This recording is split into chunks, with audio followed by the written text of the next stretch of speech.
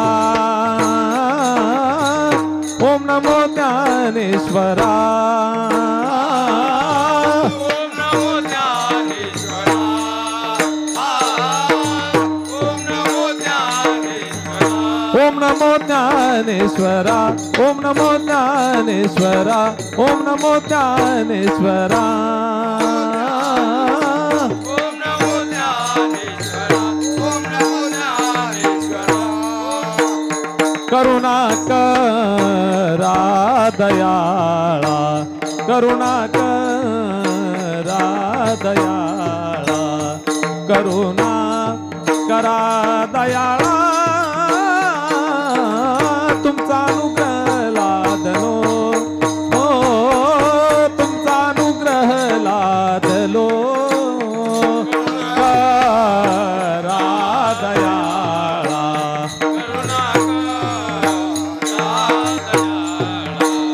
करुणा करा दयाळा तुमचा अनुग्रह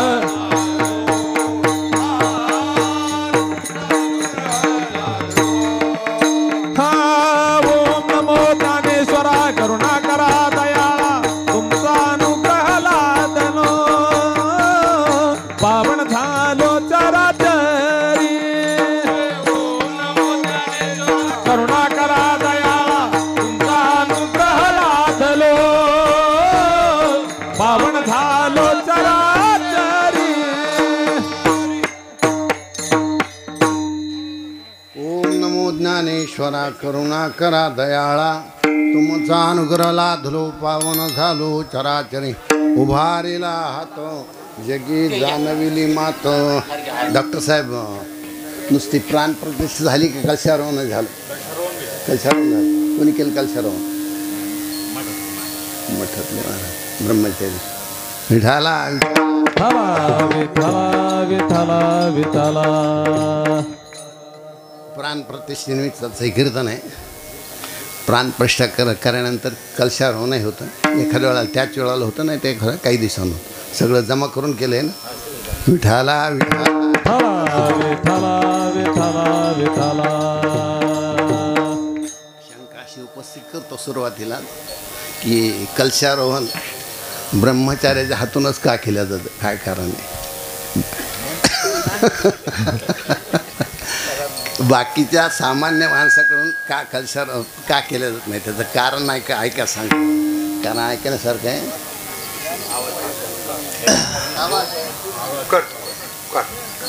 मंदिर बांधणं मनात आलं सगळ्याच्या मंदिर बांधलं गेलं पण पुढचं जे असतं आहे मंदिराच्या नंतर योग आणि क्षम दोन प्रकार योग आला मंदिर बांधणं झालं पण त्याचा क्षम चालवणं कठीण असतं लक्षात ठेवा योगापेक्षा क्षम कठीण आहे त्याची दररोजची पूजा होणं मंदिराचं पावित्र्य राखणं मंदिराचं पावित्र्य राखलं गेलं पाहिजे प्राण प्रतिष्ठा आपण केली पण त्यातला प्राण निघून जाऊ नये याची दक्षता सगळ्यांनाच घ्यायची असते आणि त्याच्यासाठी मंदिराची पावित्रता सांभाळायची असते नाही तर हिंदू धर्मामध्ये मंदिराचा जर विचार केला दावं वळण्याचं ठिकाण म्हणजे मंदिर झोपायचं आराम करायचं ठिकाण म्हणजे मंदिर उन्हाळ्यात दिवस पडेल असते त्याच्या पुढचं म्हणजे काही करायचं झालं तर हात खालीवर करायचं झालं तर मंदिर फक्त एवढं सांभाळावं लागतं मंदिरामध्ये पावित्रता राखावं लागते बाकीचं काही होऊ नये नामस्मरण नामचिंतनच घडावं आणखी एक विशेषत्व सांगतो आपण जे देवपूजा दररोजची करतो देवपूजा केल्यानंतर देवाला आपण बेल फूल वाहत असतो गंध लावित असतो दुसऱ्या दिवशी त्यावेळेला ते टाकून द्यायचं असं काढून टाकायचं असतं विठला विठला विठला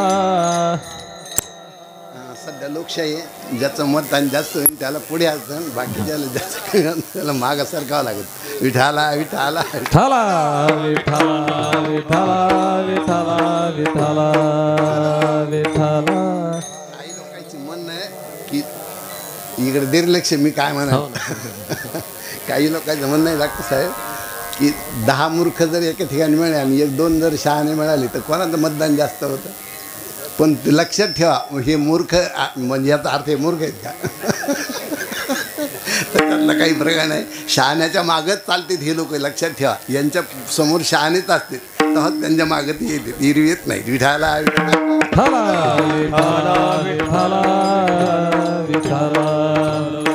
तेव्हा मी तुम्हाला सांगू लागलो, विषय आपला असा चालला होता. आपण देवाची दररोज पूजा करतो. देवाची पूजा यथा देहे तथा देवे अशी देवाची पूजा चालत असतील, करावं लागत असते. आपण आपल्या देहाला जेवढं जपतो तेवढंच देवाला जपायचं असतं. आपण ज्या वेळेला देवपूजा करीत असतो त्यावेळेला शांत चित्तानं करायची असते. आणि एकच ठिकाण असतं आपलं देवघर नेमलेलं असतं, देवघरात पूजा चालली असते. शांत चित्तानं त्या ठिकाणी करायचं, थोडं थांबायचं असतं. पूजा करायच्या वेळेला देव एक एक देव अलगत उचलायचा असतो आणि तामनात ठेवायचा असतो, लक्षात ठेवा. नाही तर काही काही माणसं असं असतं की देवसमोर ताटसमोर करते, देवघरासमोर खोऱ्यानं माती वडाव तशी सरळ सरळ देव ओढून घेते, त्याच्यावर तांबर पाणी होते. ते पुन्हा ते देव सगळे त्या पदरात होते, ते त्याला खालीवर करते. कोणाचे पाय कोणाला लागेल याचा विचार नाहीत करीत. ती लागली ते देवघरात ठेवते आणि त्याच्यावर हळदी कुंकू वाहिलं तर वाहिलं, एखादं फुलं असलीच नसते. पण यथा देहे तथा देवे. आपण देहाला जेवढं जपतो तेवढं देवाला जपायचं असतं. अलगत एक एक देव उचलायचा असतो, त्याला पाणी घालायचं असतं. आपल्याला गरम पाणी लागतं, देवाला निदान ताजं पाणी घालायचं, एवढं तरी दक्षता घ्यायची. देवाला त्या ठिकाणी गंध लावायचा, फुलं व्हायचे. आणि दुसऱ्या दिवशी ज्या वेळेला आपण फुलं काढतो त्याला निर्माल्य म्हणते. ते निर्माल्याचा असं एक शास्त्राचा विधी आहे. बाकीचं देवाचं निर्माल्य जर काढलं तर तेवढा दोष लागत नाही, पण भगवान शंकरावरलं ज्या वेळेला निर्माल्य काढतो, बेलफूल काढतो, त्यावेळेला शास्त्र सांगतं ते निर्माल्य काढल्यानंतर स्नान करून नंतरच पूजा करायची असते. देवपूजा करायच्या वेळेला आधी स्नान, नंतर देवपूजेला सुरुवात. आणि ते शास्त्र सांगतं की देवाचं ज्या वेळेला निर्माल्य भगवान शंकराचं काढतो त्यावेळेला स्नान करून करायचं असतं. पुन्हा इतकं निर्माल्यात दोष असतो. म्हणून स्नान काय करायचं शास्त्र सांगतं की आपल्या दोन्ही कानाला हात लावायचा, गंगा निमुण आहे दोन्ही कानामध्ये. निर्माल्य काढल्यानंतर कानाला हात लावायचा, नंतर सुरुवात करायची पूजा.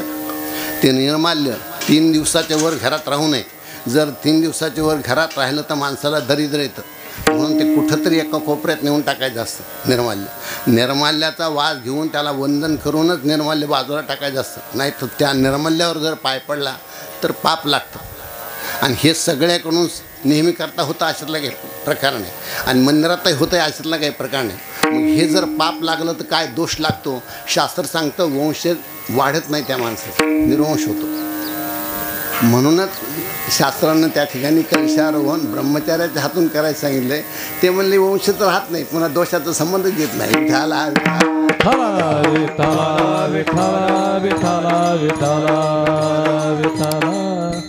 शास्त्र नीती आणि धर्मशास्त्र याचं किती प्रमाण चांगले पहा, लक्षात ठेवा. धर्मशास्त्र सांगतं की त्याचा वंश वाढत नाही. जर त्या निर्माल्यावर पाय पडला, काही झालं, निर्माल्य जर टाकून गेलं त्याचा वंश वाढत नाही. नीतिशास्त्रानं सांगितलं मग आम्ही अशाच माणसाकडून कलशारोहण करू की ज्याचा वंश वाढणारच नाही, ब्रह्मचारी, त्याच्याकडून आम्ही करू. पुन्हा म्हणायचं दोषाचा काही संबंध नाही, पण करू नये, असं होऊ नये याची दक्षता आपल्या घरामध्ये सर्वांनी बाळगायची असते.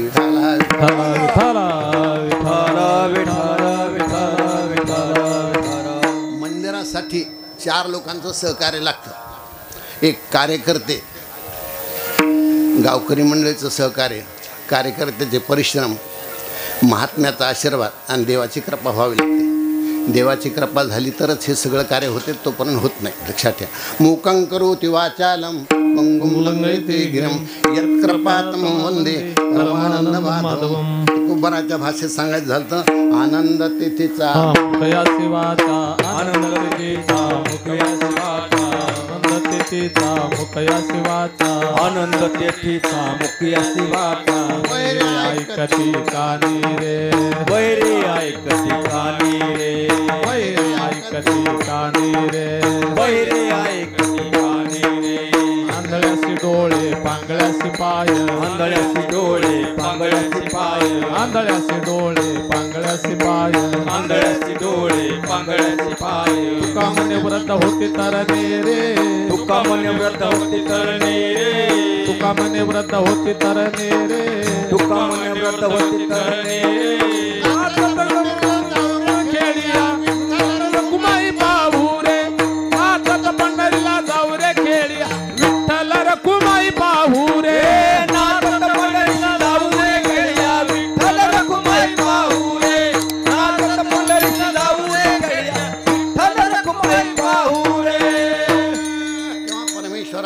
कृपा लागते तरच हे कार्य होतं, नाही तर होत नाही. परमेश्वरात ज्या वेळेला कृपा होते त्यावेळेला मंदिर उभारण्याचं मनात येतं, सर्वांचं सहकार्य लागतं आणि पुढे होतं. त्याच्यानंतर महात्म्याचा आशीर्वाद लागतो. या गोष्टी नुसतं देवाच्या कृपेनं भागत नाही, सत्पुरुषाचा आशीर्वादही लागतो. या बाबतीत भक्तिशास्त्रानं कर्णाचं उदाहरण दिलं आहे. ते म्हणले कर्णाचा शूरत्वाचा जर विचार केला, ज्या वेळेला अर्जुनाचं आणि त्याचं युद्ध सुरू झालं त्यावेळेला कर्णानं जर बाण मारला तर तो रथ 100 मागं सरकत होता, एवढा तो बलवान होता. ध्वजस्तंभावर इवान नरू जो प्रत्यक्ष शंकरू सारथी शारंग धरू अर्जुनीशी. त्यावेळेला भगवान श्रीकृष्ण परमात्मा त्याला म्हणायचे शाबास कर्ण. अर्जुनाला वाटायचं तू माझ्या रथावर बसलास आणि शाबास कर्णाला देतोस. ते म्हणले आहे तसं, बलवान आहे तो, पराक्रमी, तो माणूसच पराक्रमी. तू जर बाण मारलास तर फक्त 10 रथ मागं जातो आणि त्यानं जर बाण मारला तर तुझा रथ 100 मागं जातो. आणि स्वतः मी बसलोय ध्वजा सारथ्य करण्यासाठी. भगवान शंकर आहे ध्वजात, हनुमंतराव बाण बसले. एवढाच तो सगळं बलवान असून तो 100 मागं रथ जातो. त्याच्या बाणानं साधी गोष्ट नाही, एवढा तो पराक्रमी होता. कमी कुठं पडला, फक्त त्याला आशीर्वाद मिळाला नाही एवढ्यातच तो कमी पडला, म्हणून त्याला माघार घ्यावं लागली. विठाला विठाला विठाला विठाला विठाला विठाला. देवाची कृपा लागते, महात्म्याचा आशीर्वाद लागतो. तिसरी गोष्ट गावाचं सहकार्य लागतं. मंदिर करणं तेवढं सोपं नाही. पैसा जमा करावा लागतो, पैसा लागतो, धन लागतं. व्यवहारात मध्ये धनाशिवाय पान हलत नाही. धन हा व्यवहारातला प्राण आहे आणि तो जमा करणं तेवढं सोपं नाही. 12 राशीपैकी जर विचार केला तर धनरास वृष हा नाही तसं म्हणलं नाही. मी का भावलं नाही ना, असं व्हायचं नाही. थोडं माईक हे का आवाज वाटलं असतं. आवाज वाढला तर आवाज पुन्हा चिरकन ते. आणि मला वाटतं जागी असली सगळ्याला ऐकू येतं ना, झोपलेलं नाही ऐकू येत. विठाला विठाला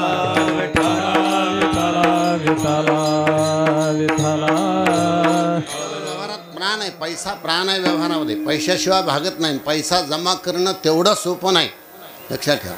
पैसा वसूल करणाऱ्यालाच माहीत काय काय करावं लागतं म्हणून.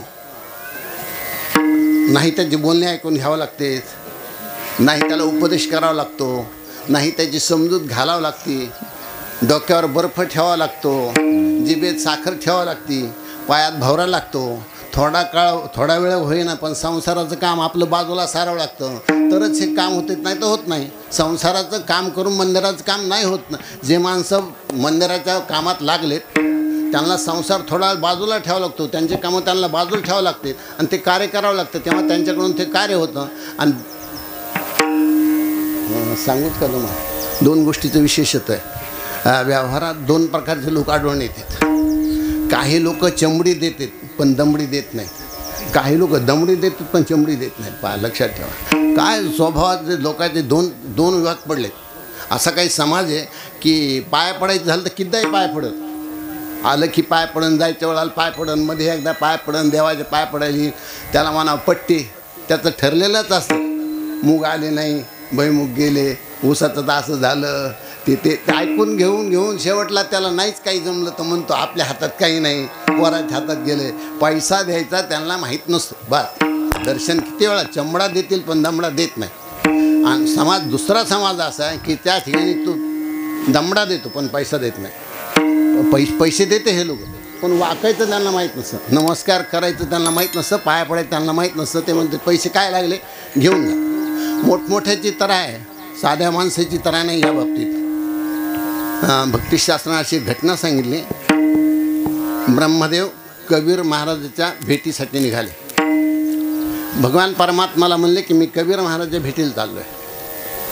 भगवान परमात्माने सांगितलं एक लक्षात ठेवा, त्यांच्या भेटीला तुम्ही चाललात पण तुमची एक नेहमीची सवय आहे, माणूस पाहिला की तुम्ही म्हणतात तुम्हाला काय पाहिजे ते मागा, वरदान मागायचं तुमचं ठरले जायचं.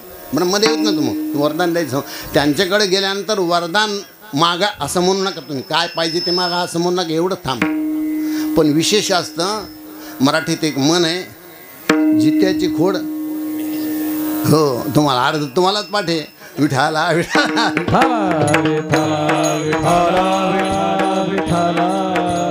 जित्याची खोड मेल्याशिवाय जात नाही. त्यांची भेट झाली. कबीर महाराज ब्रह्मदेव लागलीच, ब्रह्मदेवाच्या मुखातून उद्गार निघाले, तुम्हाला काय पाहिजे ते मागा. कबीरदास महाराज म्हणाले मला एकच तोळाभर फक्त नम्रता पाहिजे, एक तोळाभर नम्रता पाहिजे. मग मात्र चारही डोक्यानं विचार सुरू झाला की ही काय कशी द्यायची, कुठं मिळती, कुठं ठेवलेली, यांना कशी द्यावं ही. मग त्यावेळेला ते कबीर महाराज म्हणले बाबा आज नाही, मी उद्या देतो तुम्हाला, आज नाही.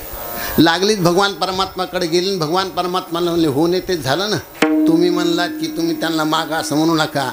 मी त्यांच्याकडे गेलो, माझ्या सवयीप्रमाणे मी म्हणलो तुम्हाला काय पाहिजे ते मागा. त्यांनी एक तोळाभर नम्रता मागितली. कशी द्यायची, किती द्यायची, कुठून आणायची, ती कुठं असते.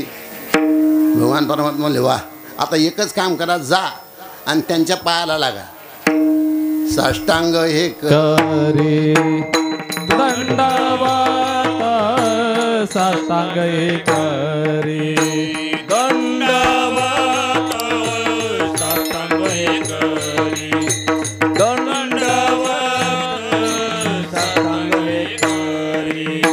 हा श्री संताची माता चरणावरी, साष्टांग हे करी दंडवत, साष्टांग हे करी दंडवत, साष्टांग हे करी दंडवत.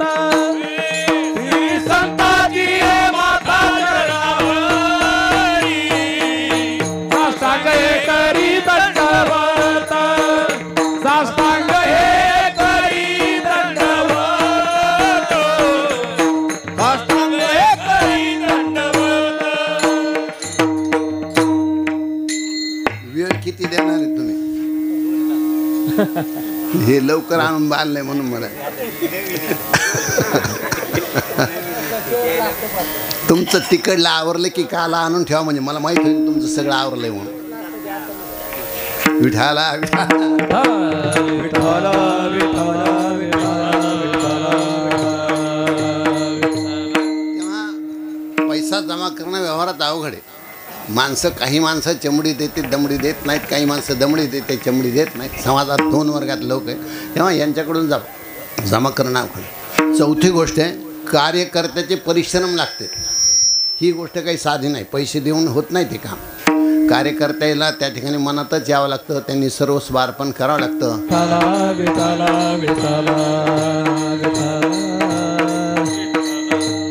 तेव्हा मी चिंतन तुम्हाला एवढंच सांगलो की परमेश्वराची कृपा व्हावी लागते, महात्म्याचा आशीर्वाद मिळावा लागतो, गावकऱ्याचं सहकार्य असावं लागतं आणि कार्यकर्त्यांनी परिश्रम फार मोठ्या प्रमाणात घ्यावे लागते, तेव्हा ते होतं.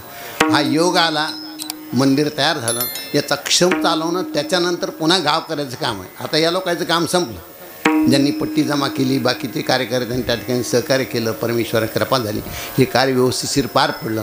पण इथून पुढे मंदिराचा जे क्षम चालवायचा तो मात्र गावकऱ्यांनी चालवायचा असतो. याची पूजा नियमित प्रमाणे व्हावी, वर्षाकाठी एक कार्यक्रम याच दिवशी व्हावा असं एक विशेषत्व असतं, म्हणून ते सांभाळावं आणि त्याप्रमाणे हे कार्य करावं, तरच मूर्तीमध्ये देवतेचं वास्तव्य राहतं.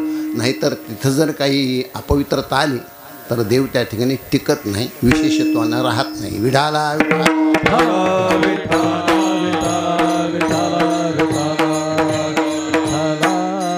एवढे परिश्रम तर या लोकांनी का केले, काय कारण आहे याचं.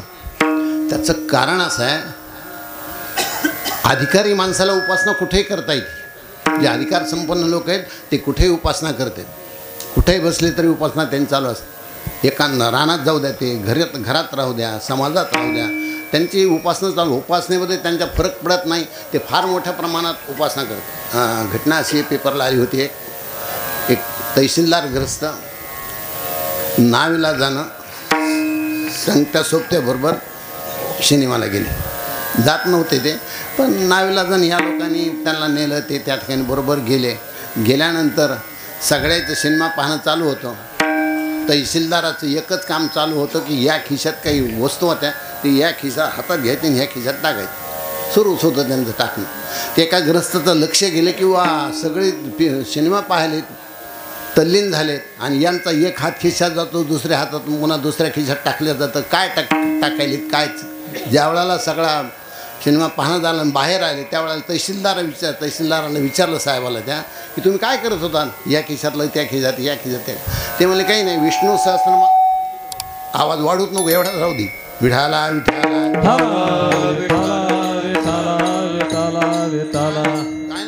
विष्णू सहस्रनाम पाठ करीत होतो. बस मी यांच्यामुळं इथं आलो आहे, नाही तर मला इथं येण्याची इच्छा नव्हती. मी जातही नाही म्हणले. माझा त्या ठिकाणी विष्णू सहस्रनाम पाठ चालू होता आणि मी आपले पाठ करीत होतो. आतापर्यंत किती पाठ झाले घरी गेल्यावर पाहणार या खिशात किती मी तांदूळ गहू टाकलेत म्हणून ते मोजणार आहे. आणि मी 11 पाठ केल्याशिवाय विष्णू सहस्रनाम झोपत नाही म्हणले कधीच. माझा एक नियम आहे म्हणून त्याप्रमाणे मी करतो. असं काही उपासना काही लोकांना सहजासहजी घडते आणि ते उपासनाही करते. गौतम बुद्धाची अशी एक आख्यायिका. अरे वा मी चूप बसणार आहे. विठाला विठाला विठाला. गौतम बुद्धाची अशी एक आख्यायिका आली. गौतम बुद्ध एका गावामध्ये गेले. त्या ठिकाणी वेशीच्या ठिकाणी एक दगड टाकलेला मोठा. त्या दगडावर जाऊन बसले आणि त्यांनी चिंतनाला सुरुवात. तितक्या वेळा डोंबाराचा खेळ आला तिथं आणि डोंबाराचा खेळ झाला. तरी पण ज्या वेळा डोंबाराचा खेळ संपला तरी त्यांना माहीत नाही झाली इथं डोंबारा खेळ आहे. आपल्याला साधनेमध्ये आपण ज्या वेळेला चिंतन करतो त्यावेळेला थोडं जरी कोणी आवाज द्याला, आता इथं आवाज झाला तर आवाज सहन होत नाही. पण तिथं डोंबाराचा खेळ झाला तरी पण त्यांना त्याची जाणीव झाली नाही की इथं डोंबाराचा खेळ चालला म्हणून. एवढे त्या ठिकाणी मग्न असतात लोक. अधिकारी माणसं अधिकारी ती उपासना करतात कुठेही करते. पण सर्वसामान्य माणसाला उपासना करता यावी, निदान देवाला प्रदक्षिणा घालता याव्या, देवाचं नामस्मरण नाम चिंतन करावं, देवदर्शन करावं, एखाद्याला त्या ठिकाणी मनात आलं तर देवाची पूजा करायला मिळावी, त्याचा अभिषेक व्हावा, त्याचं त्या ठिकाणी अन्नदान करायचं मनात आलं, हे सर्वसामान्य माणसाला उपासना करावी घडावी म्हणून हे मंदिराची व्यवस्था केली जाते. मंदिर बांधलं जातं की सर्वसामान्यसुद्धा उपासना घडावी ही त्याच्या पाठीमागे उद्देश असतो. हा एक विशेषत्व आहे. विठाला विठाला विठाला विठाला विठाला विठाला. उपासना ज्या वेळेला करतात माणसं त्यावेळेला याच्या पाठीमागाला हेतू काही असतो ना. साधी गोष्टच नसते, हेतू असतो. एखादा माणूस प्रदक्षिणा घालतो दररोज देवाला 108 घालतो, 10 घालतात, 11 घालतात, दर्शन घ्यायला येतात, नित्यनेमान दर्शन चुकू देत नाहीत. काही लोक त्या ठिकाणी पाणी घालायला येतात, पूजा करतात, काही लोक फुलं आणतात, आपापल्या परीने काही झाडून काढतात, स्वच्छता करतात, उदबत्ती लावतात. हे जे चाललेलं असतं याच्या पाठीमागाला उद्देश जर विचारलं तर सहजासहजी कोणी सहज करीत नाही. त्याच्या पाठीमागे उद्देश असतो, काहीतरी हेतू असतो. म्हणून देवाची उपासना केली जाते. तुम्ही आम्ही सामान्य माणसं सामान्यत्वानं सहजासहजी देवाची उपासना करीतच नाही. आम्हाला तर असा अनुभव येतो एखाद्या वेळेला आपण एखाद्या जरी घरी गेलो तिथं काही व्यथा असली ज्या वेळेला आम्ही हात पाहतो त्यावेळेला आमच्या दृष्टिकोनात येतं की इथं काहीतरी दैवती दोष राहिला हिच्या पाठीमागं. म्हणून आम्ही सांगतो तो काही नवस केला का? हो म्हणते 10 वर्ष झाले ना, मी म्हणलं होतं असं असं करीन, ते काही करणंच झालं नाही. ती भोगायला येतं पुढे. मग त्याला आठवण करून द्यावं लागतं. म्हणून सर्वसामान्य माणूस सहजासहजी उपासना करीत नाही, त्याच्या पाठीमागे हेतू असतो आणि तो हेतू पूर्णत्वाला जावा म्हणून मंदिराची त्या योजना केली हिंदू धर्मामध्ये. म्हणून त्या ठिकाणी मंदिर बांधलं जातं, म्हणून मूर्तीची प्रतिष्ठा प्राण प्रतिष्ठा होते. आणि ही उपासना देव कार्य पूर्ण करतो का असं जर विचारलं तर हो, लक्षात ठेवा, देव कार्य पूर्ण करतो. एखाद्या माणसाचं लग्न होईना आणि ते म्हणला मी देवाला दररोज तुझ्या दर्शनाला मी चुकू देणार नाही, त्यानं जर 6 महिने असं जर नियम पाळला, सगळं कशाला सांगत बसू किती वाजता करावं काय करावं ते नंतर सांग ना. हां विठाल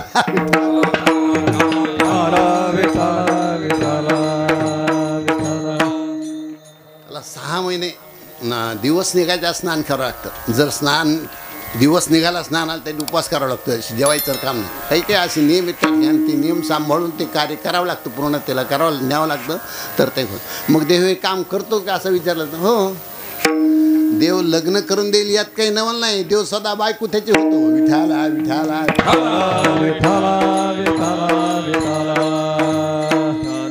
अर्जुनाच्या बाबतीत भगवान परमात्मा सुभद्रा झाले, पुन्हा पंचायत नाही. त्याला युद्धाच्या ठिकाणी आठवण झाली, इथं जर सुभद्रा असती तर बरं झालं असतं. भगवान परमात्मा सुभद्रा होऊनच झाले.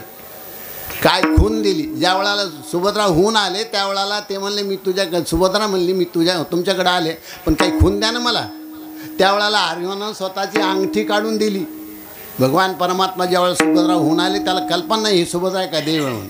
अंगठी काढून दिली आणि सुभद्रा निघून गेली. त्याच्यानंतर भगवान परमात्मा रथ हाकीत असताना कोरडावर त्यांच्याजवळ वर करीत होते हात, त्यावेळेला ती अंगठी अर्जुनाला दिसत होती की मी सुभद्रेला दिली, याच्या हातात कशी आली.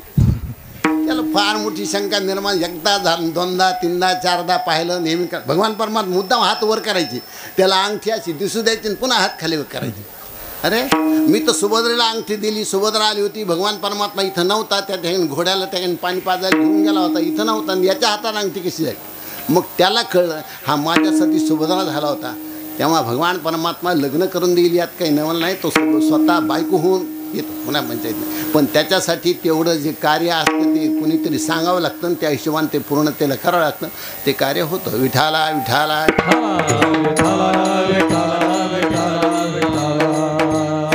माणसाला 18 विश्व दारिद्र्य असं एखाद्या माणसाच्या पाठीमागं लागलेलं.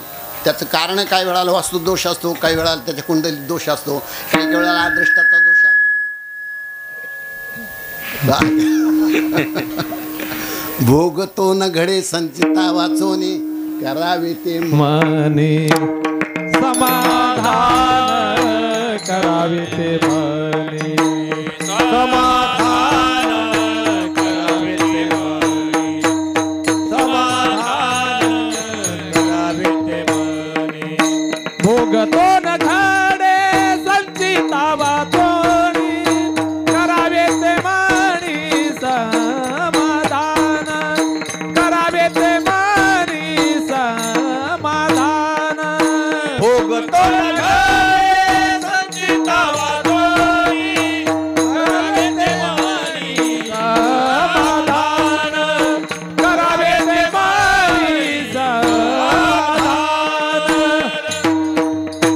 भोगतो न घडे संचिता वाचोने, करावे ते मनी समाधान. केले कर्म झाले त्याचे भोग आले, उपजले मेले ऐशी किती, आहे ते सकळ प्रारब्धाचे हाती, यावे काकुलती याशी आता. हे तत्वज्ञान खरं, ही गोष्ट खरी आहे, पण व्यवहारात ते जुळत नाही तेवढं. अहो एखाद्या माणसाचं पोट दुखायले आणि त्याला जर म्हणलं जप करायचा, 10 माळी वाढायच्या, भजन करायचे, भजनात लक्ष असतं का? पोट दुखायल्यावर लक्ष असतं पोटाकडं? काही लक्ष लागत नाही, भजनात लक्ष लागत नाही. पोट दुखत असलं ते म्हणतो नाही नाही मला घरी जावंच लागतंय, मी घरून जाऊन येतो, मग आता काय मला बरं वाटेल. अद्रष्टाचा भोग ही गोष्ट खरी आहे, शास्त्र सांगतं ही गोष्ट खरी आहे, पण शास्त्रानं त्यालाही पर्याय दिलेत ना, त्या गोष्टीच्या बाबतीतही पर्याय दिले शास्त्रानं. तो अशी बुद्धी माणसाला का होती, विनाशकाले विपरीत बुद्धी असं शास्त्र जरी सांगत असलं तरी पण बुद्धी कर्मानुसार आहे. आपण कर्म ज्याप्रमाणे करतो त्याप्रमाणे माणसाला बुद्धी निर्माण होते, ही गोष्ट खरी. पण त्या बुद्धीला पलटवायचं काम महात्म्याकडे, ती बुद्धी पलटविण्याचं काम परमेश्वराकडे. परमेश्वराचं कृपा झाली बुद्धीत पालट पडतो, सत्पुरुषाची त्या ठिकाणी आशीर्वाद बुद्धीत पालट पडतो. माणूस त्या ठिकाणी किती ते अनाचारी असला, अविचारी असला, तरी पण एखाद्या वेळाला अशी घटना होती निर्माण की त्या वेळाला तो तिथं जातो, ते दर्शन होतं आणि त्याप्रमाणे त्याला प्रसंग घडतो आणि त्याच्या बुद्धीमध्ये सहजासहजी त्या दिवशी पालट पडतो. काय होतं असं, पण तेवढी पालट परावती, त्याच्यासाठी तेवढी उपासना करावी लागते. परमात्मा त्या ठिकाणी दारिद्र्य दूर करतो का? हो, दारिद्र्य दूर करतो. विधी लिखता ते हरिने लिहिले, भीक मागावे. विधी लिखिता ते मोडोने, हरिने लिहिले न भीक मागावे, न भीक मागावे. भगवान परमात्माच्या मनात आलं. कोण गेलं हे, कोणाविषयी वाक्य हे? सुदाम. सुदामा ब्राह्मण दुखे दारिद्र्य पिढीला, सुदाम ब्राह्मण दुखे दारिद्र्य पिढीला, मुष्टी पोये घेऊन त्याचे भेटी लागी गेला, मुष्टी पोहे घेऊन त्याची भेटी लागी गेला. शुद्ध भाव देखून गाव सुवर्णाचा दिला, शुद्ध भाव देखून गाव सुवर्णाचा दिला, शुद्ध भाव देखून गाव सुवर्णाचा दिला, शुद्ध भाव देखून गाव सुवर्णाचा दिला. धर्म जागो त्याचे चरणी लक्ष लागो गा, विठोबाचा धर्म जागो त्याचे चरणी लक्ष लागो गा, विठोबाचा धर्म जागो त्याचे चरणी लक्ष लागो गा, विठोबाचा धर्म जागो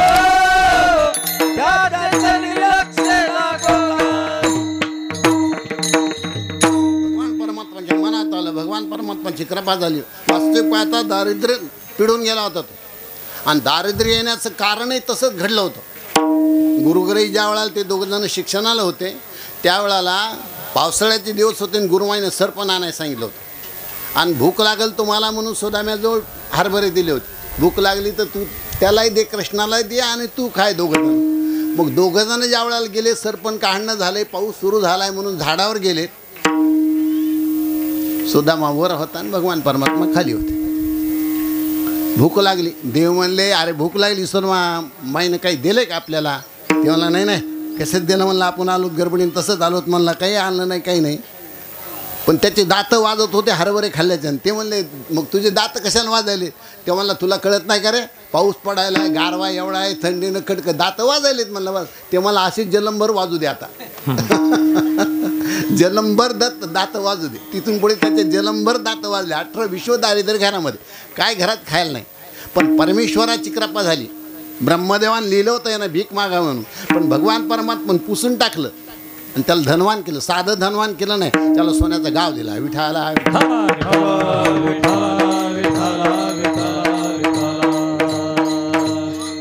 मंदिर तयार झालंय. परमेश्वर सगळ्या इच्छा पूर्ण करणार आहे. कोणी कोणाही इच्छा नाही उद्या काय पाहिजे ते त्याला भगवान परमात्मा देणार आहे. तो देत नाही अशातला काही प्रकार, नुसता मोक्षच देतो, त्या ठिकाणी मुक्तीच देतो, अशातला काही प्रकार नाही. ज्याला जे पाहिजे तो दुकानदार आहे, लक्षात ठेवा. देव हा दुकानदार आहे, ज्याला जे पाहिजे त्याला ते देतो. हे तू घेऊ नको असं तो कधीच म्हणत नाही, हे लक्षात ठेवा. पुन्हा विशेष होते त्याच्या माध्यमात. अख्खे काय सांगतो मला, कुंभकर्णाने तपश्चर्या केली, कठोर अशी तपश्चर्या केली. भगवान परमात्मा प्रसन्न झाले. म्हणले माग काय मागायचं? काय मागितलं त्याला झोप मागायची होती का? त्याच्यासाठी केली की तपश्चर्या? एवढा कोण मूर्ख आहे की कठीण अशी तपश्चर्या करी आणि देवाकडे जाईन मला झोप दे म्हणे? नाही.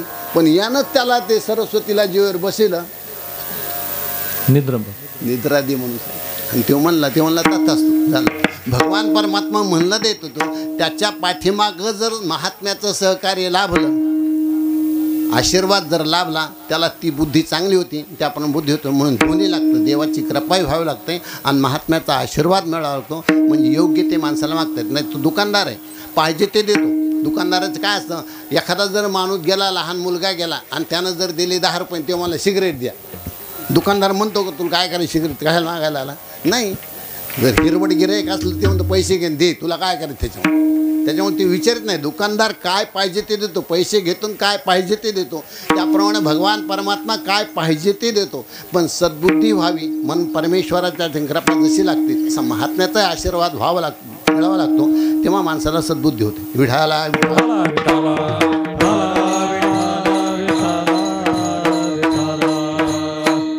महात्मा नावेमध्ये प्रवास करीत होता आणि त्याच नावेमध्ये टार्गेट माणसं बसली होती 2-4. सध्याच्या भाषेत सांगायचं सुशिक्षित बेकार ज्याला म्हणते, ती बसली होती. आणि मग तिथं बसल्यानंतर त्यांना महात्मा सहन झाला नाही. मग त्या महात्म्याची छेड काढू लागले, त्याला काहीतरी बोलू लागले, त्याचे केस ओढू लागले, त्याचे वस्त्र ओढू लागले. फुकट खाणारे माणसं आहेत, यांना काम करावं वाटत नाही, हे धंदा करीत नाहीत, एवढंच काम करते असं ते म्हणत होते आणि बोलत होते. महात्मा काही बोलत नव्हता, स्तब्ध होता. त्याचं कारण आहे, त्या महात्म्या लोक सत्पुरुषाला जाणीव अशी की असं का करायले. त्याचं कारण परमेश्वराने यांना बुद्धी दिली म्हणून, आपलं पाप निवृत्त व्हावं म्हणून हे असं करायला. ते काही बोलला नाही. शेवटला नाव ज्या वेळेला अर्ध्यात आली, भगवान परमात्माला सहन झाला नाही आणि भगवान परमात्माने त्या महात्म्याला सांगितलं की माझा असं म्हणणं आहे की तुम्ही त्रास सहन केला आहे, पण मला त्रास आता सहन होत नाही. तुम्हाला त्रास दिलेला मला सहन होत नाही. देव स्वतःचा त्रास सहन करतो, पण सत्पुरुषाला जर त्रास झाला तर देवाला सहन होत नाही, देव नाही सहन करत. नाव अर्ध्यात आली आणि हरिभक्ताची कोणान घडावी निंदा, साहत गोविंदा नाही त्याचे, साहत गोविंदा नाही त्याचे. हरिभक्ताची कोणान घडावी निंदा, साहत गोविंदा नाही त्याचे, साहत गोविंदा नाही त्याचे. हरिभक्ताची कोणान घडावी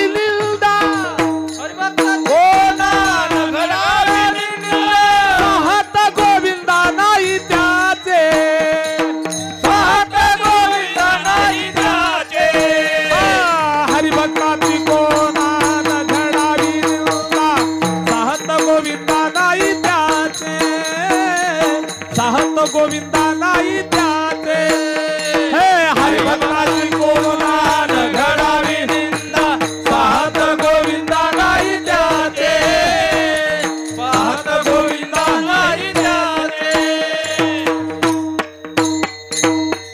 भक्ताची कोणा न घडावी निंदा साहत गोविंदा नाही त्याचे. देव स्वतःचा त्रास सहन करतो. देवाला शिवी दिली तर देवाला काय वाटत नाही त्याचं. काय म्हणायचं ते म्हण, मला म्हण, पण सत्पुरुषाला म्हण नको, महात्म्याला म्हण नको. देवाला राग आहे.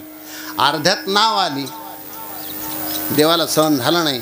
देवानं त्या महात्म्याला सांगितलं की आता मला नाही सहन होत, मला वाटतं नाव पलटी करावं, तुम्हाला एकट्याला वाचवावं, बाकीचं सगळ्याला मरू द्यावं, मरायलाच पाहिजे.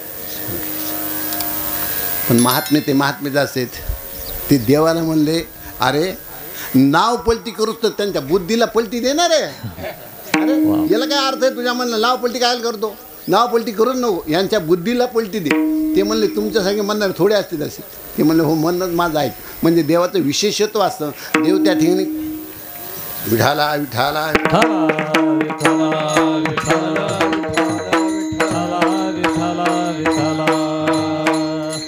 देवाच्या बाबतीत जर विचार केला तर देव काही द्यायला तयार आहे, कोणालाही द्यायला तयार आहे, कधी द्यायला तयार आहे.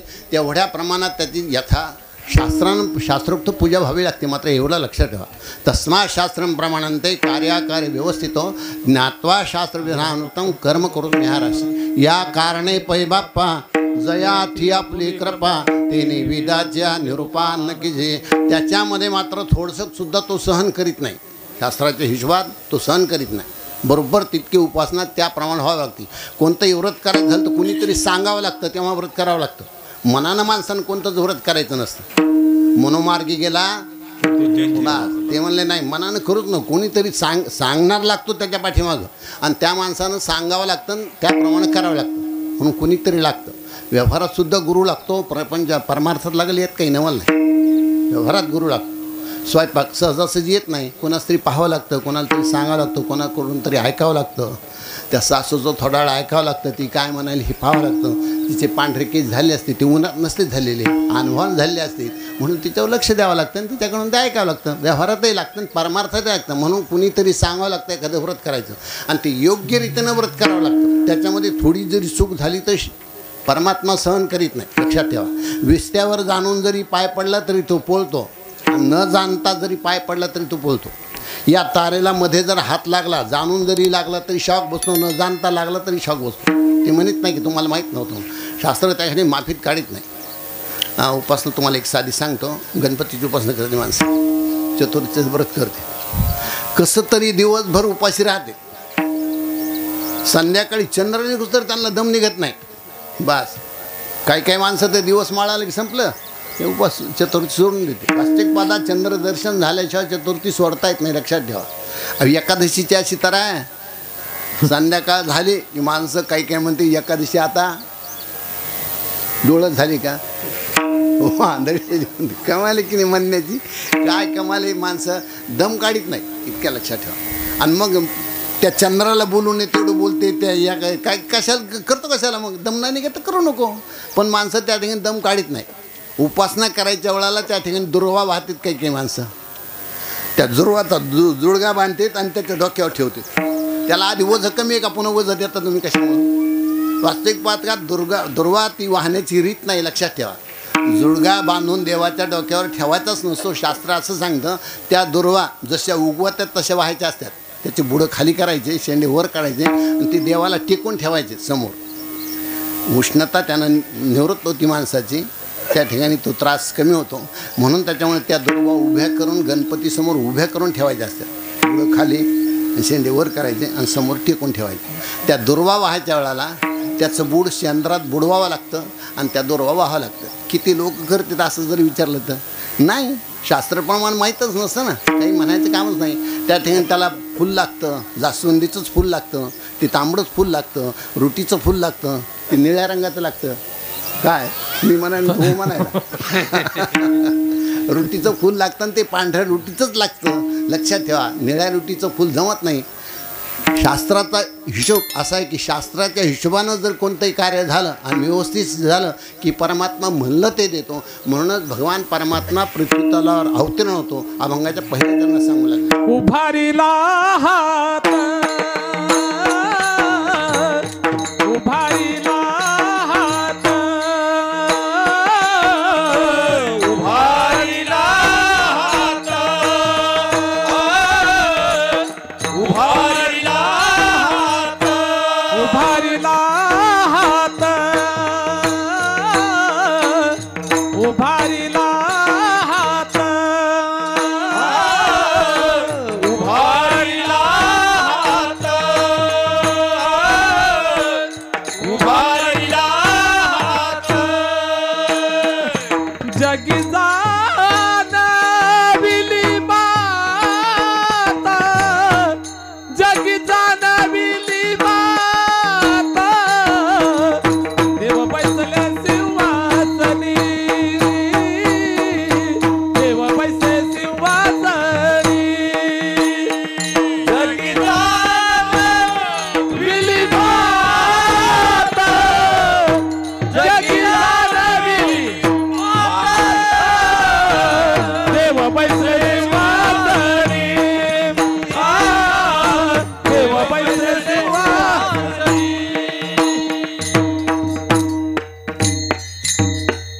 उभारीला हात जगी जाणविली मात. समाज सांगण्याची पद्धत आहे तो उभारायची. जवळ जर माणूस असला तर माणूस हात करून सांगतं. एखादा हात लावून सांगतं. थोडा लांब असला हात वर करतं. आणि ज्यावेळेला खूप समाज असतो ज्यावेळेला सगळ्याला सांगायचं असतं त्यावेळेला दोन्ही हात वर केल्या जाते आणि सांगले जातं. आपण दिंडीबरोबर ज्यावेळेला जातो त्यावेळेला संध्याकाळच्या वेळेला आरती होती आणि चोपदार ज्यावेळेला एखादी सूचना देत असतो त्यावेळेला आधी हात वर करतो. त्याचा चोप वर करतो तो आणि सगळ्याला सूचना देतो. सगळ्याचं लक्ष लागावं म्हणून हात वर करून सांगतो. तसं तुकोबाराय जगाला हात वर करून सांगू लागले. उभारीला हात जगी जाणविली मात. जगाला जाणीव करून देऊ लागले. जाणीव फक्त महात्मेच करून देऊ शकते. महात्म्यालाच जाणीव करून देता येत असते. तुम्हा मला सामान्य माणसाला देवाची जाणीव करून देता येत नाही. व्यवहारातसुद्धा हेच घडतं, लक्षात ठेवा. पायाळू माणसालाच पाणी कळतं, बाकी ज्याला कळत नाही. पानडी जरी केवढाही असलं तरी त्याला पाणी कळतंच असलं काही प्रकार नाही. मी एक पानडी आणला होता विहिरीसाठी. तिला ते म्हणला महाराज तुम्हाला काय सांगावं हे आता ते मंदिर किती हाती सांगा बरं म्हणला समोर दिसतंय ते. नाही ना ते मोजदेशावर कसं कळत. ते म्हणलं तुम्हाला दिसतं कळत नाही मला मधलं काय कळायचं आहे. मी म्हणलं मग तुम्ही ते म्हणला नाही त्याचं कारण आहे माती पाहतो भोवतालच्या विहिरी पाहतो ती वनस्पती पाहतो आणि त्याच्यावर अंदाजात टाकतो. बस झालं बाकीचं काही नाही. त्याला प्रार्थना लागलं त्याचं लागलं नाही लागलं नाही लागलं त्याचं आम्हाला काही त्यातलं दिसतं थोडंच पाणी दिसत नाही. पायाळूलाच त्या ठिकाणी पाणी दिसतं. धन पायाळूला धन कळतं आणि देव पायाळू जर असला एखादा माणूस देव प्राप्तच करून देतो.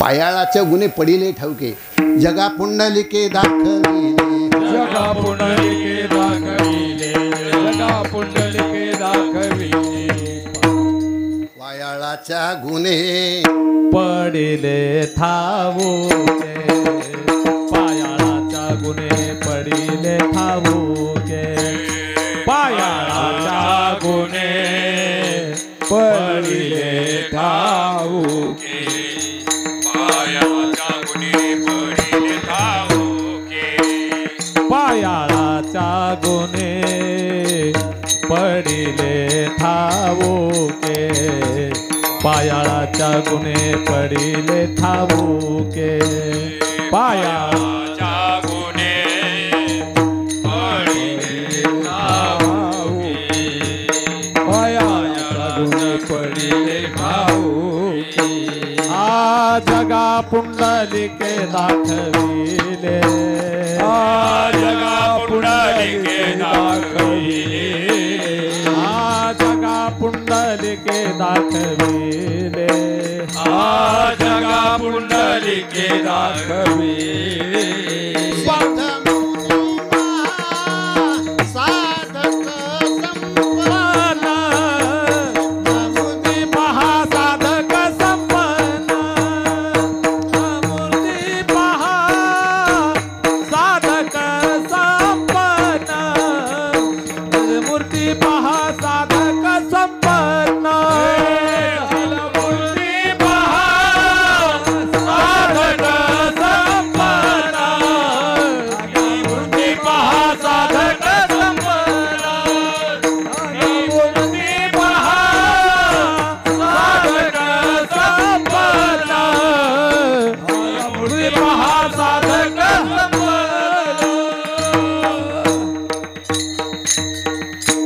देव पायाळू माणूस साक्षात परमात्म्याचं दर्शन घडून देतो. त्याचं कारणच असं आहे, सर्वसामान्य माणसाला दर्शन मूर्तीत होतं, योग्याला दर्शन परमेश्वराचं हृदयात होतं आणि महात्मा सत्पुरुषाला साक्षात दर्शन होतं. म्हणून त्या ठिकाणी त्याला ते आणते. आणायचं काम त्यांच्याकडं असं देवाला आणावं लागतं. सत्पुरुष येत असतात आणि तो आम्हाला यावं लागतं. लक्षात ठेवा, आपलं जसं कर्म असेल त्याप्रमाणे आपल्याला यावं लागतं. कोणत्या योनीमध्ये जन्म घ्यायचा आहे, कोणाच्या घरी जन्म घ्यायचा आहे, दारिद्र्य भोगायचं का श्रीमंती भोगायची, आपल्या मनावर काहीच नाही. ते सगळं परमेश्वराच्या मनावर आहे. त्याला कुठं टाकायचं, कसं टाकायचं ते तिथंच टाकतो. ज्या जातीत टाकायचं त्याच जातीत टाकतो आणि ज्या वेळाला त्याच्या सन्मुख कर्म द्यायचं त्याच वेळाला गिरवी देत नाही. लक्षात ठेवा, विशेष येतोय त्यात. धतराष्ट्र आंधळा होता. धतराष्ट्राने एकदा देवाला विचारलं की मला आंधळ केलं हे कोणत्या जन्माचं पाप आहे? भगवान परमात्मा म्हणले हे मागच्या 100 जन्मातलं पाप आहे. तुम्हाला काय कमाले काय का नाही तुझी कमाल, इतका कसा कपटी तरी तुम्हाला. मागं 99 जन्म गेले ना, त्या 99 जन्मामध्ये आंधळ केलं तुझं काही बिघडलं असतं का? 99 जन्मामध्ये जाऊ दिले मग त्याला आंधळ केलं. त्याला सांगितलं की त्याच्या तुझ्या मागच्या 100 जन्माचं पाप आहे आणि त्यावेळेला तुझ्या पत्रात आता टाकले. ते म्हणलं एवढा कपटीपणा कशामुळे केलाच बरं तो, काय कारण आहे? ते म्हणला ह्यो जर कपटीपणा केला नसता तर एका अवतारात भागलं नसतं ना. आंधळ करून तर तू असा झालाय. पुन्हा कशाला बोलू जास्त. विठाला विठा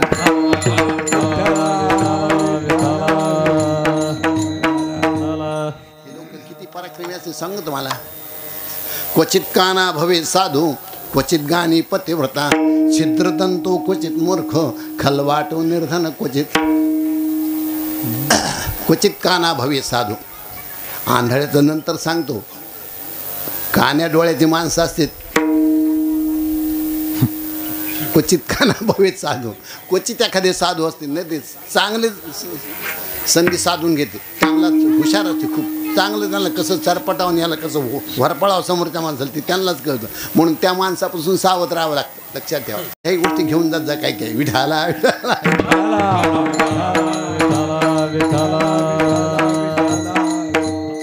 कान्या डोळ्याचा माणूस असला की सावधच राहायचं, पुन्हा पंचायत नाही. क्वचित काना भवे साधू, क्वचित गाणी पतिव्रता. गाणारी स्त्री क्वचित एखादी पतिव्रता असते. तालसुराचं ज्ञान तिला चांगलं आहे, योगाभ्यास सांगते, सगळं चांगलं आहे. ते क्वचित काना भवे साधू, क्वचित गाणी पतिव्रता, छिद्रदंतो क्वचित मूर्ख. विरळ दाताचा क्वचित एखादा माणूस त्या ठिकाणी मूर्ख असतो. नाही तर दातं ज्याची विरळ फटी दातामध्ये सांधी येतात ते माणसं बहुतेक हुशार असते. हे लक्षात ठेवा. नुसतं पाहिलं कीच कळतं माणूस हुशार आहे का मूर्ख म्हणून कळतं. मला तर एका मानभावानं सांगितलं होतं, महाराज तुम्ही तर हे लक्षण शास्त्र सांगते, मी तुम्हाला व्यवहारातलं गणित सांगतो. म्हणला मी म्हणलं काय तुझं गणित सांग. ते म्हणला मूर्ख मूर्ख एक रस्ता, शहाणा मूर्ख 2 रस्ते, शहाणे शहाणे 3 रस्ते. नुसतं चालता चालता माणूस ओळखायला पाहिजे माणसाला. म्हणलं मला नाही समजलं. ते म्हणलं नाही समजायसारखं नाही. मूर्ख मूर्ख एक रस्ता. दोन्ही जर मूर्ख येऊ लागले त्या वाटाने ह्या वाटानं ते रस्ते सोडित नाही. दोन्ही दाखवते म्हणते धक्का लागला. गाडीला गाडी चाका अडकत होते मग रस्ता सोडित नव्हते. मूर्ख मूर्ख एक रस्ता, शहाणा मूर्ख 2 रस्ते. समोरचा माणूस जर शहाणा असला ते वाट सोडून बाजून जातो. त्याला म्हणतो जाय तू, तुझा रस्ता तुझ्या बापाचा रस्ता आहे, तू आपलं जाय. पण बोलत नाही त्याला काही, आणि बोललं जमतही नाही त्याला. म्हणून ती त्याचा मूर्ख रस्ता सोडित नाही आणि शहाणा रस्ता सोडून बाजून जातो. दोन्ही जर शहाणे आले तर दोन्हीकडून जाते ते रस्त्यामध्ये सुटतो मोकळा, आणि दोन्हीकडून. म्हणून मूर्ख मूर्ख एक रस्ता, शहाणा मूर्ख 2 रस्ते, शहाणे शहाणे 3 रस्ते. विठाला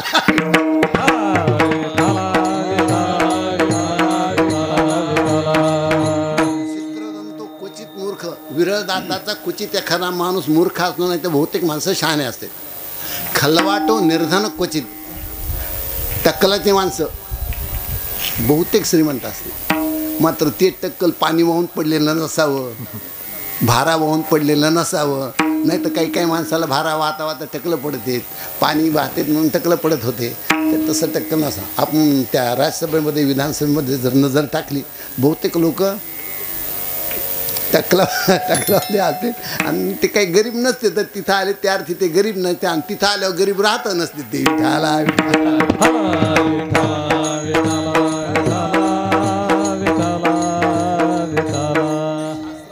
योग्य रीतीनं प्रमाणे शास्त्राच्या हिशोबानं त्या ठिकाणी सगळं चालतं. म्हणून त्या ठिकाणी परमात्माची जाणीव महात्म्यालाच होते. महात्मेच परमेश्वराची जाणीव करून देऊ शकते. दुसरा माणूस जाणीव करून देता येत नाही. तेव्हा देवाला आणावं लागतं. आणि याला रूपा बळे करुणी खळे हरिदास करुणी खळे हरिदासी करुणी खळे हरिदासी आणि रूपा बळे करुणी खळे हरिदासी करुणी बळे हरिदासी करुणी बळे हरिदासी आणि याला रूपा बळे करुणी खळे हरिदासी करुणी खळे करुणी खळे हरिदासी रूपा बळे करुणी खळे हरिदासी करुणी खळे हरिदासी करुणी बळे हरिदासी आणि याला रूपा बळे करुणी खळे हरिदासी. भगवान परमात्माला हे अवतार घ्यायला लावते. लक्षात ठेवा, भगवान परमात्मा सहजासहजी येत नाही. आणि तुमच्या आमच्या म्हणण्यावर तर येतच नाही. त्याला आणायला सुद्धा महान अधिकार. आवरत आलं का? टाईम होत आला का? हवा विठोबार खुमाई धोबार खुमाई धोबार खुमाई धोबार खुमाई धोबार खुमाई धोबार खुमाई धोबार खुमाई धोबार चाल द्यायची का? शेवट म्हणून शेवट शेवट द्यायची. विठाला विठाला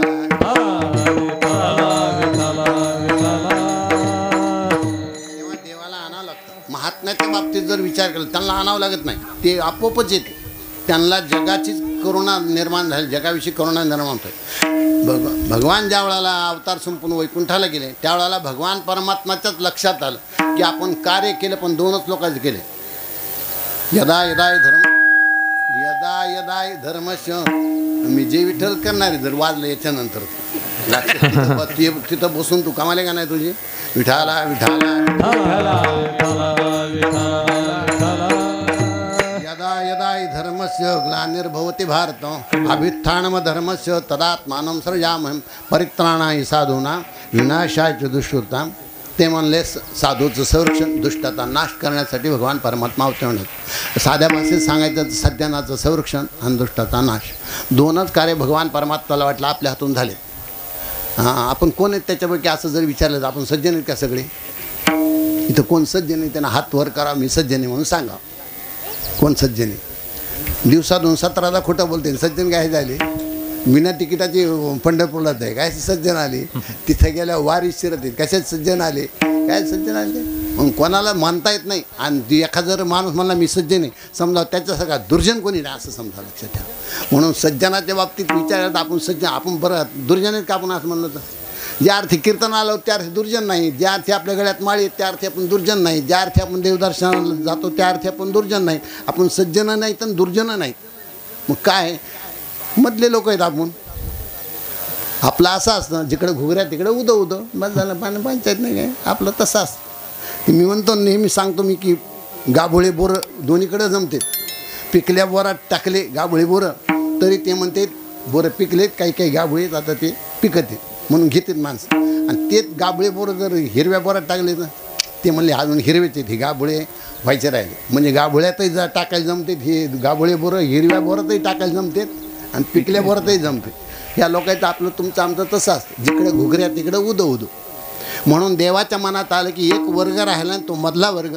म्हणून देवच स्वतः संत रूपानं अवतीर्ण झाला. म्हणून तुकोबाराचे उद्गार निघाले मुखातून आम्ही वैकुंठवासी आम्ही वैकुंठवासी आम्ही वैकुंठवासी आम्ही वैकुंठवासी आलो याचे कारणासे आलो याचे कारणासे आलो याचे कारणासे आलो याचे कारणासे बोलिले जे ऋषी बोलिले जे ऋषी बोलिले जे ऋषी बोलिले जे ऋषी सात भावे वर्तया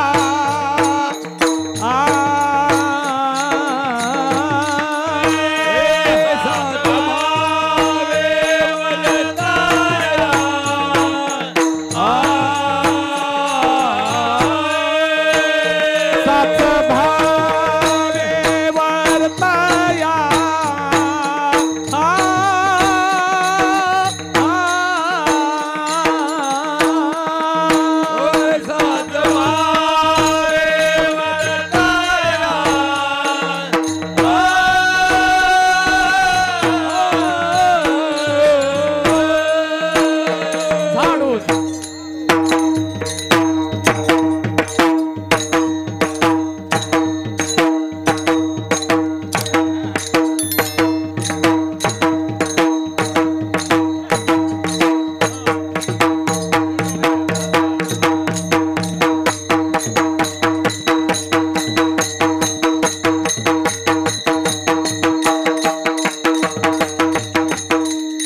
आम्ही वैकुंठवासी आलो याची कारणासी बोलेले जे ऋषी साच भावे व्रताया. देवामध्ये आणि संतांमध्ये काय अंतर आहे असं जर विचारतं शास्त्र सांगतं. ब्रह्म ज्या वेळेला मायेचा अंगीकार करून पृथ्वीवर अवतरण होतं त्यावेळेला त्याला देव म्हणते, आणि तेच ब्रह्म ज्या वेळेला दयेचा अंगीकार करून पृथ्वीवर अवतरण होतं त्यावेळेला त्याला सत्पुरुष म्हणतो. म्हणून तुकोबारायला विचारला, महाराज देव आल्याची तुम्ही जाणीव करून दिली, देवाला तुम्ही आणलं इथं, पण आणलं तरी कशासाठी? अभंगाच्या दुसऱ्या जणांना सांगू लागले, देव बैसले सिंहासनी, देव बैसले सिंहासनी,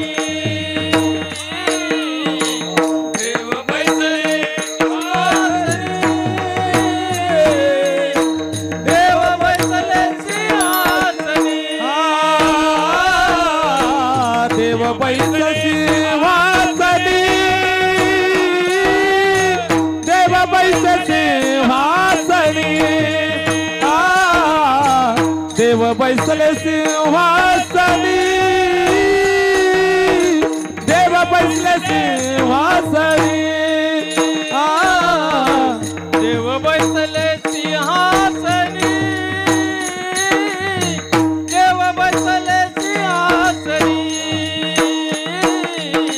देव बैसले सिंहासनी, देव बैसले सिंहासनी, देव बैसले सिंहासनी, देव बैसले सिंहासनी,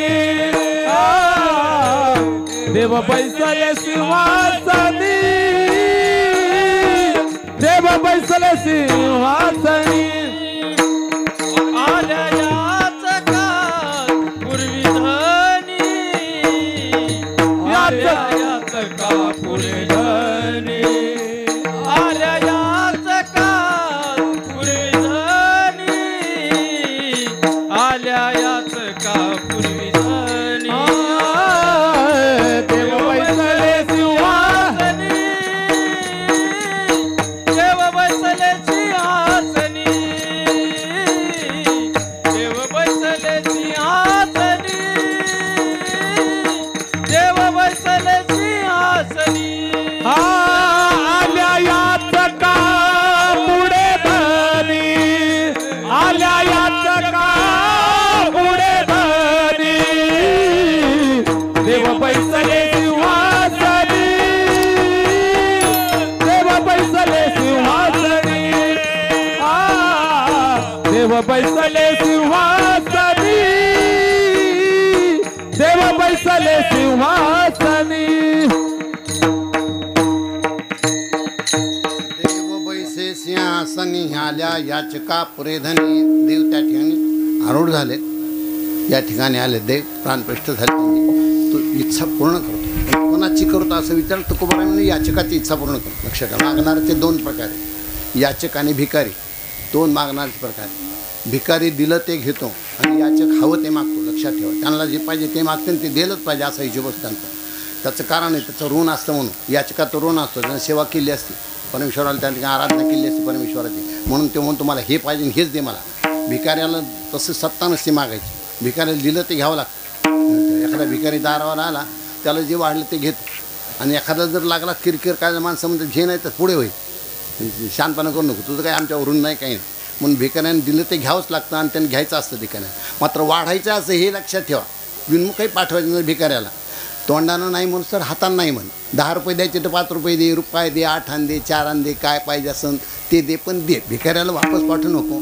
आणि याचक ते हवं ते मागतो. म्हणून याचक आणि भिकारी दोन प्रकारे. याचकाची देव इच्छा पूर्ण करतो, भिकारीची करीत नाही. लक्षात ठेवा. पण ह्यो येतो कोणासाठी असं विचारलं तर सगळ्यासाठी येतो का भगवान परमात्मा? नाही, तुमच्या आमच्यासाठी येतच नाही. महात्म्यासाठी ते येतो. लक्षात ठेवा. एकाच्या कैवाडे, एकाच्या कैवाडे,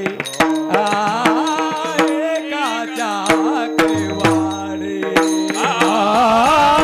एकाच्या कैवाडे,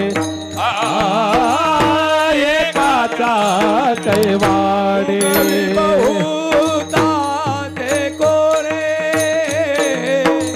उगली, बहुताचे कोरे उगली, बहुताचे कोडे उगाई बहुताचे कोडे आ देव बैसले शिवासनी आ देव बैसले शिवासनी उगवी बहुताचे कोडे उगवी बहुताचे कोडे उगवी बहुताचे कोडे उगवी बहुताचे कोडे देव बैसले सिंहासनी देव बैसले सिंहासनी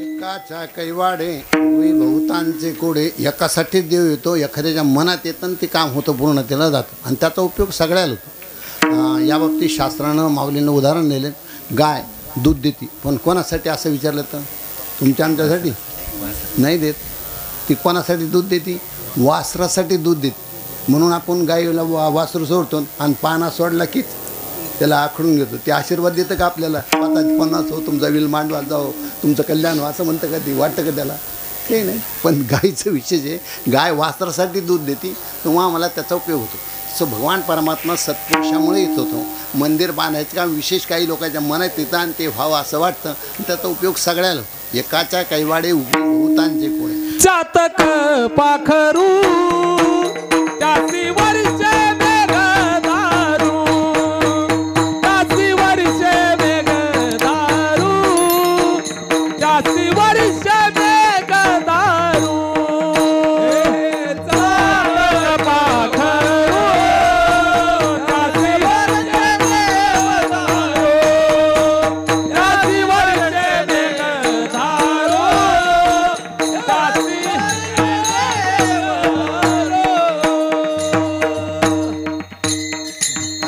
लक्षात आलं ते प्रमाण चातक पाखरू हां त्याशी वर्षी मेघदारू हे मला कणकीचे गोळे मारायले म्हणलं जावरत आणणार विठाला निरोप सांगितलं असं जर विचारलं तर हा निरोप सुद्धा सत्पुरुषांनी सांगितलं लक्षात ठेवा दोन्ही कार्य हेच लोक करत दोन्ही कार्य यांच्याकडून होत दुसऱ्याकडून होत नाही देव असल्याची जाणीव देव आल्याची जाणीव महात्मेच करून देते आणि जगाचं गारहाण सुद्धा महात्मेच देवापुढे सांगते आणि त्यांनी सांगितलेलं गारहाणं तरच ते मंजूर होतं देवाला नाही ते मंजूर होत नाही महात्म्यानीच सांगावं लागतं देवाला की देवा हे असं असं आहे देव म्हणतो मग त्यांना कळत नाही का तुम्ही कशाला सांगता ते महात्मे म्हणते हो त्यांना कळत नाही म्हणूनच आम्ही सांगतात ना एक आंधळा माणूस रस्त्याने चालला होता समोर खड्डं होतं आणि ते माणूस खड्ड्यात पडला समोर एक माणूस होता उभाच होता लोक जमा झाले त्याला खड्ड्यातून काढलं ते म्हणले अहो तुम्ही खड्ड्यात पडलात मग तुम्ही तुमच्याजवळ इथं कोणी नव्हतं का तुम्ही कोणाला म्हणायचं काय करायचं ते दुसरा माणूस होता ते मला मी इथंच उभा होतो म्हणला अरे ते मला उभा होतो मग ते आंधळे त्याला सांगायचं ना तर इकून जाय तिकून जाय तिथे खड्डे आहे समोर ते म्हणलं त्यानं मला विचारलंच नाही अरे ते म्हणलं ते आंधळाचे ना त्याला तू दिसस तर त्याला जर खड्डे दिसलं नसतं का खड्ड्यात गेलं असतं तूही दिसला नाही त्याला असं आहे का कोणाचाही वाजू नये आपलं वाजलं तर वाजू द्या विठाला विठाला